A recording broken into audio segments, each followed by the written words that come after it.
Alors encore bienvenue à tous et à ceux qui nous écoutent sur Internet. 1, 2, 3, gloireatoi.com.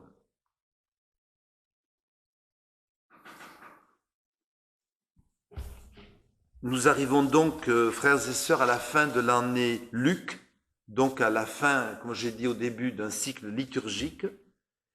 Et les textes proposés chaque année à cette période nous encouragent à réfléchir sur le thème de la fin des temps. Et donc, il prépare le retour de Jésus-Christ, que nous attendons, comme on vient de le dire, d'ailleurs, dans le credo. Il reviendra dans la gloire pour juger les vivants et les morts. Donc, c'est un peu ce thème qui est abordé aujourd'hui dans l'évangile de Luc, chapitre 21, versets 5 à 19. Luc 21, 5 à 19. Et je vous invite à la prière.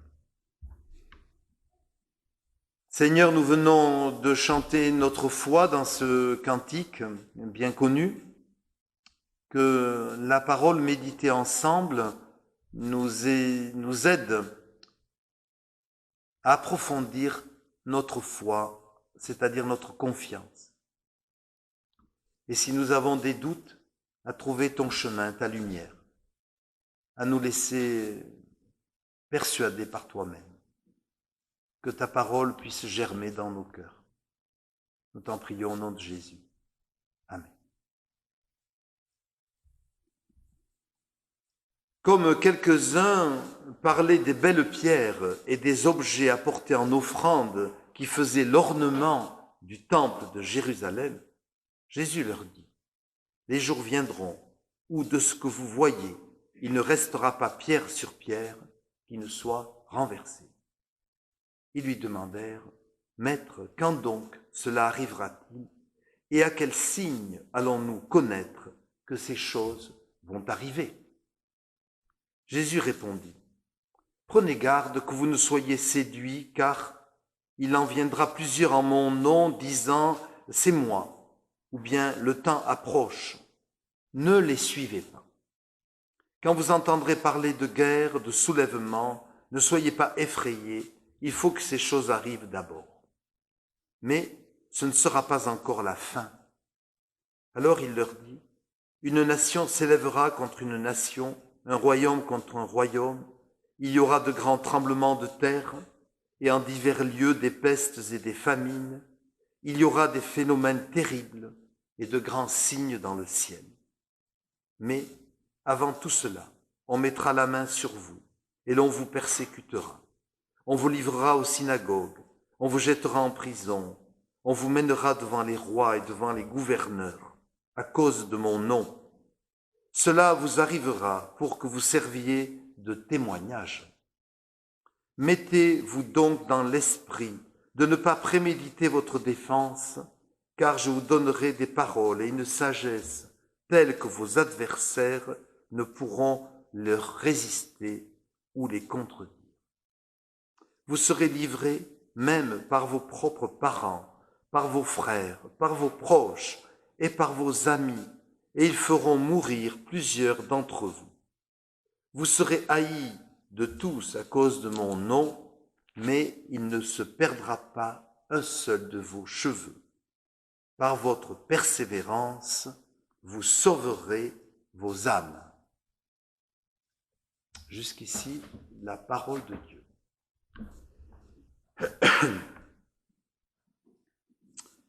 Le magnifique temple de Jérusalem, à l'époque d'Hérode, détruit, démoli, impossible, disent les contemporains de Jésus. Effectivement, ça paraissait impossible. Pourtant, c'est arrivé.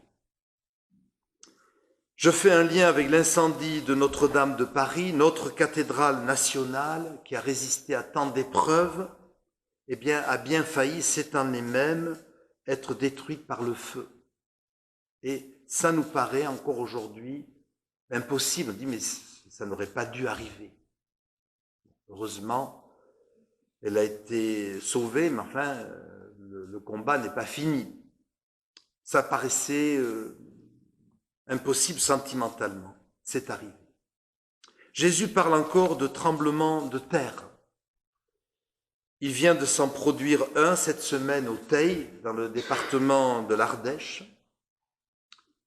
Et si l'on suit les prévisions d'Haroun Tazieff, vous vous souvenez de lui, le célèbre vulcanologue, mort en 1998, le risque, en réalité, concerne tout le sud de la France, en particulier notre chère Côte d'Azur. Alors, je ne veux pas être trop pessimiste. S'agit-il de prophétie ou de tromperie?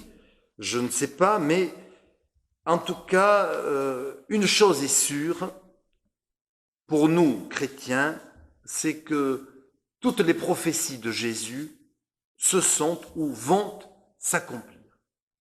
Et une chose est sûre aussi, Jésus, de toute façon, reviendra. Et on approche mathématiquement, plus les années passent, forcément on approche de ce jour, le jour, comme c'est marqué dans l'Écriture, du retour du Christ, du retour du Seigneur. Alors, mon premier point sera l'affirmation de Jésus concernant la destruction du temple de Jérusalem, qui était magnifique, c'était le troisième temple restauré, agrandi par Hérode le Grand, qui était presque aussi beau que le premier qui fut celui de Salomon, et qui avait été détruit une première fois par la guerre. Et Jésus annonce donc 40 ans avant, ou près de 40 ans avant, que ce temple ne résistera pas. Et ça paraît impossible parce que, d'autant que les Romains avaient la coutume, c'était pas des barbares du tout les Romains, et au contraire ils avaient la coutume de respecter les religions et les lieux de culte, parce qu'ils aimaient l'art, et donc ils n'avaient aucun intérêt à détruire le temple de Jérusalem. S'ils l'ont fait, c'est suite à des rébellions de groupes, peut-être on va qualifier d'extrémistes de l'époque, et en représailles, eh bien, il y a eu le siège de Jérusalem et la destruction du temple, qui n'était pas prévue. Mais Jésus, lui, l'avait annoncé, il ne restera pas pierre sur pierre qui reste debout. Et voilà comment donc accomplit cette prophétie du Christ qui est le prélude à d'autres événements dramatiques. Alors, effectivement, mais il s'en est passé à toutes les époques. Tremblement de terre, j'ai parlé de celui du Teil cette semaine, mais enfin, il y en a toujours eu. Il y avait eu avant quand même celui de Pompéi, pour ne citer que le plus célèbre. Des tremblements de terre, des guerres, il y en a toujours eu, dira-t-on. Alors, pourquoi faire de ces phénomènes qui sont, j'allais dire, naturels, ou qui font partie je parle là des tremblements de terre ou des catastrophes climatiques, qui font partie d'un certain cycle de la nature, pourquoi en faire des signes de la fin des temps? Vous voyez, pourquoi faire de quelque chose qui est régulier finalement quelque chose d'exceptionnel? Alors la réponse est fondamentale et je crois que c'est la clé pour comprendre ce que dit Jésus. Alors sa prophétie, en réalité, juxtapose deux périodes. Il annonce des choses qui vont avoir lieu, on va dire, rapidement, et d'autres choses qui vont avoir lieu à la fin des temps. Et donc ce qui est arrivé rapidement, plus ou moins rapidement, c'est cette destruction du temple de Jérusalem. Mais ce qui va arriver plus tard, on va dire, c'est peut-être une intensification, c'est comme ça qu'on pourrait le qualifier, des phénomènes naturels plus ou moins dramatiques. Intensification, précipitation des problèmes qui feront qu'ils serviront de signe pour les croyants en disant « là, il y a quelque chose qui se dérègle et qui pourrait annoncer, je suis prudent, qui pourrait annoncer le retour de Jésus. » Je suis prudent parce qu'il faut faire une parenthèse, Jésus le dit lui-même, quand on vous dira « je suis là, je suis ici », ne le croyez pas, parce que il y aura des imposteurs qui viendront en mon nom. Donc, bien sûr, nous devons rester prudents, et ça on le dit chaque fois qu'on aborde ce thème, être très prudent par rapport aux phénomènes qui pourraient annoncer le retour de Jésus. Mais cette prudence ne doit pas nous rendre pour autant aveugles ou incrédules, parce que comme je l'ai dit, le Seigneur se prépare, bon, je ne sais pas quand, mais ça arrivera, se prépare à revenir. Et ce monde-ci aura bel et bien une fin, même si, et j'en fais partie, nous sommes très attachés à ce monde, à notre terre, à notre patrimoine. Eh bien, tout cela est appelé probablement à passer. Mais il y a un autre signe sur lequel Jésus insiste, sur lequel nous insisterons, et là aussi ça se passe en deux temps, c'est la persécution des chrétiens, persécution des croyants en Jésus-Christ. Alors, la prophétie de Jésus s'est accomplie, puisque vite après sa mort, sous Néron en particulier, et sous d'autres empereurs romains, il y a eu de terribles persécutions contre les chrétiens. Et ça a donné toute la longue liste de martyrs, y compris jusqu'en Gaule, jusqu'à Lyon, où il y a par exemple le martyr de Blandine, qui est morte pour sa foi dans notre bonne ville de Lyon. Vous voyez ? Et alors ça, on va dire, on l'avait admis, c'est comme la destruction du temple de Jérusalem, bon, c'est arrivé, Jésus l'avait dit. Voilà. Et on pensait que c'en était fini de la persécution des chrétiens. Eh bien, malheureusement, frères et sœurs, ce n'est pas fini du tout. Et l'actualité nous montre que selon le slogan de l'organisme Portes ouvertes, qui s'appuie sur des faits statistiques, aujourd'hui, le christianisme est la religion la plus persécutée au monde. Si on fait le bilan de ce qui se passe sur la terre, dans un certain nombre de pays, on est bien obligé de reconnaître les faits, c'est-à-dire qu'aujourd'hui, effectivement, les chrétiens sont les plus persécutés au monde. Alors, ils ne sont pas les seuls, parce qu'il y a d'autres religions, selon le contexte, qui peuvent être persécutées, bien sûr, mais on va dire qu'en majorité, c'est quand même les chrétiens qui payent le prix fort de cette persécution, et on peut s'interroger sur ce qui se passe. Et on est quand même obligé de se dire, mais finalement, Jésus, je veux dire bien sûr, ne s'est pas trompé. Jésus l'avait prévu. On vous persécutera à cause de moi, on vous mettra en prison, vous serez trahis par vos propres familles, vos propres amis. Mais ne vous inquiétez pas, je vous donnerai, l'Esprit vous donnera les paroles pour vous défendre. Mais enfin, défendre peut-être, mais on sera d'abord accusé. Et un exemple que je cite, parce que ça nous touche culturellement, vous savez qu'il n'y a pas tout à fait un mois, en Algérie, 3 églises protestantes évangéliques ont été, au moins 3, fermées pour des raisons soi-disant administratives.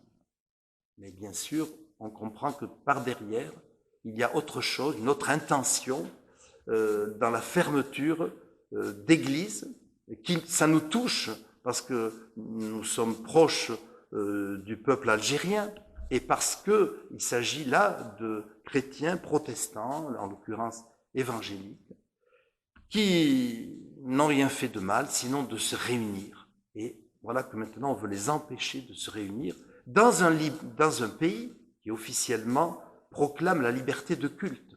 Et c'est ça le problème.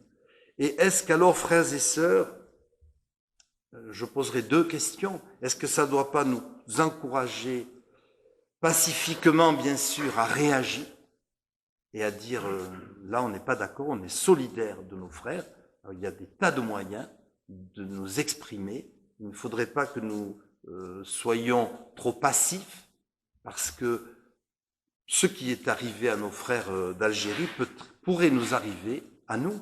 Pourquoi pas, un jour. Donc, soyons tout de même vigilants. Et puis, ça doit nous interroger sur la prophétie du Christ. N'est-ce pas tout de même un des signes que le retour de Jésus approche. Et donc, au lieu d'y voir du défaitisme, eh bien, il faut y voir plutôt, paradoxalement, une forme d'espérance, parce que la délivrance approche, mais aussi une forme de résistance dans la foi. Alors, pour conclure, frères et sœurs, je voudrais poser une question qui me semble découler de cet évangile d'aujourd'hui. Sommes-nous prêts à souffrir pour le nom de Jésus-Christ? Ce n'est pas une question très optimiste que je pose ce matin. J'en conviens. Habituellement, on ne présente pas les choses comme ça. On dit plutôt, voulez-vous être heureux et joyeux en Jésus-Christ? Et c'est aussi une vraie question. Mais la question d'aujourd'hui, c'est en rapport avec le texte, sommes-nous prêts, s'il le faut, à souffrir pour notre foi, comme tant de nos sœurs et de nos frères dans le monde le vivent? Et je le redis, un jour, ça pourrait nous arriver. Alors comment pouvons-nous nous préparer? Ça, c'est une question.